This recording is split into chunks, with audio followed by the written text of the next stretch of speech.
ఖైరతాబాద్ లో గాంధీ భవన్ లో జరిగిన కాంగ్రెస్ క్రమశిక్షణ కమిటీ సమావేశం ముగిసింది. ఈ మీటింగ్ లో వరంగల్, ఖైరతాబాద్, గజ్వేల్ అంశాలను కమిటీ సభ్యులు చర్చించారు. ఈ నెల 26న మరోసారి సమావేశం కావాలని కాంగ్రెస్ క్రమశిక్షణ కమిటీ నిర్ణయించిందని ఎంపీ మల్లు రవి తెలిపారు. సమస్యలపై కొన్ని గైడ్ లైన్స్ రూపొందించామని, కాంగ్రెస్ మూల సిద్ధాంతాలకు పార్టీ నేతలంతా కట్టుబడి వ్యవహరించాలని సూచించారు. తమకు ఎవరిపైనా ప్రేమ లేదు, ఎవరిపై కోపం లేదంటూ కాంగ్రెస్ సిద్ధాంతాలపై మాత్రమే తమకు ప్రేమ ఉందని మల్లు రవి తెలిపారు.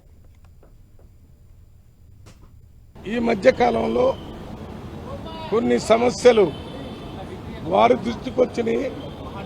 అవి ముఖ్యంగా వరంగల్ కానివ్వండి, ఖైరతాబాద్ కానివ్వండి, లేక గజ్వేల్కు సంబంధించినవి కానివ్వండి, ఆదిలాబాద్కు సంబంధించినవి, ఈ రకంగా అన్ని సమస్యల మీద చర్చ జరిగింది.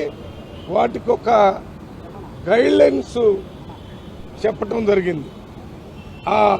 ఆ గైడ్ లైన్స్ ప్రకారం రేపు 26వ తారీఖున డిసిప్లినరీ కమిటీ మళ్ళీ మీటింగ్ పెట్టి దాని ప్రకారం మరి ఈ వచ్చిన రిప్రజెంటేషన్స్ అన్నిటి మీద వారిచ్చినటువంటి గైడ్ లైన్స్ ప్రకారం పనిచేయడానికి 26వ తారీఖు 11 గంటలకి గాంధీ భవన్లో మీటింగ్ పెట్టి ఈ కార్యక్రమాన్ని ముందుకు తీసుకుపోతాం.